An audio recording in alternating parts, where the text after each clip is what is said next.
Olá, meu nome é Renato Ribeiro, e vamos resolver a questão de número 2. Questão de número 2, produção, por favor, na tela. É comum nos referirmos a dias quentes como dias de calor. Muitas vezes ouvimos expressões como hoje está calor ou hoje o calor está muito forte, quando a temperatura ambiente está alta.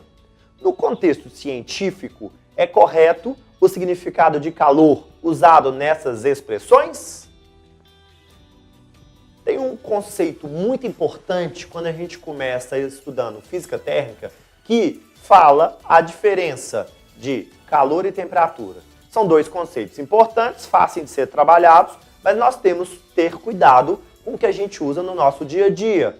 Às vezes colocamos certas situações na física no dia a dia de forma errada, fora do contexto científico. Legal? Então, essa questão é mamata.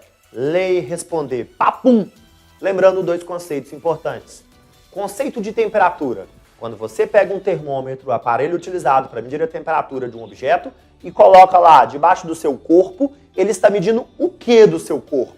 Ele mede o grau de agitação das moléculas do seu corpo. Não é essa a ideia? Grau de agitação. E nós vimos que hoje nós usamos basicamente 3 maneiras de calcular a temperatura: Celsius, Kelvin e o Fahrenheit. Então, na verdade, você está medindo o grau de agitação e você usa um padrão, um parâmetro para isso. No caso da escala Celsius, a água no seu ponto de fusão e de ebulição. Então, temperatura, grau de agitação. E qual é o conceito de calor? Porque são dois conceitos distintos. Temperatura é uma coisa, calor é outra. Falar que temperatura e calor é a mesma coisa é um erro horroroso. Feio demais, dói o estômago. Então, na verdade, é o seguinte: calor.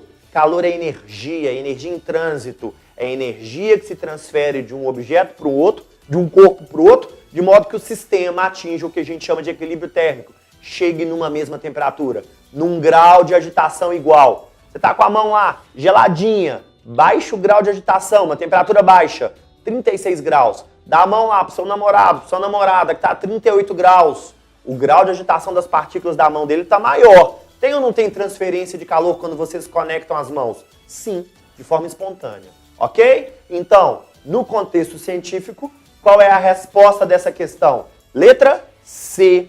No contexto científico, é correto afirmar que o significado de calor foi usado de maneira certa na questão? Não, pois calor é energia em trânsito. Moleza? Valeu!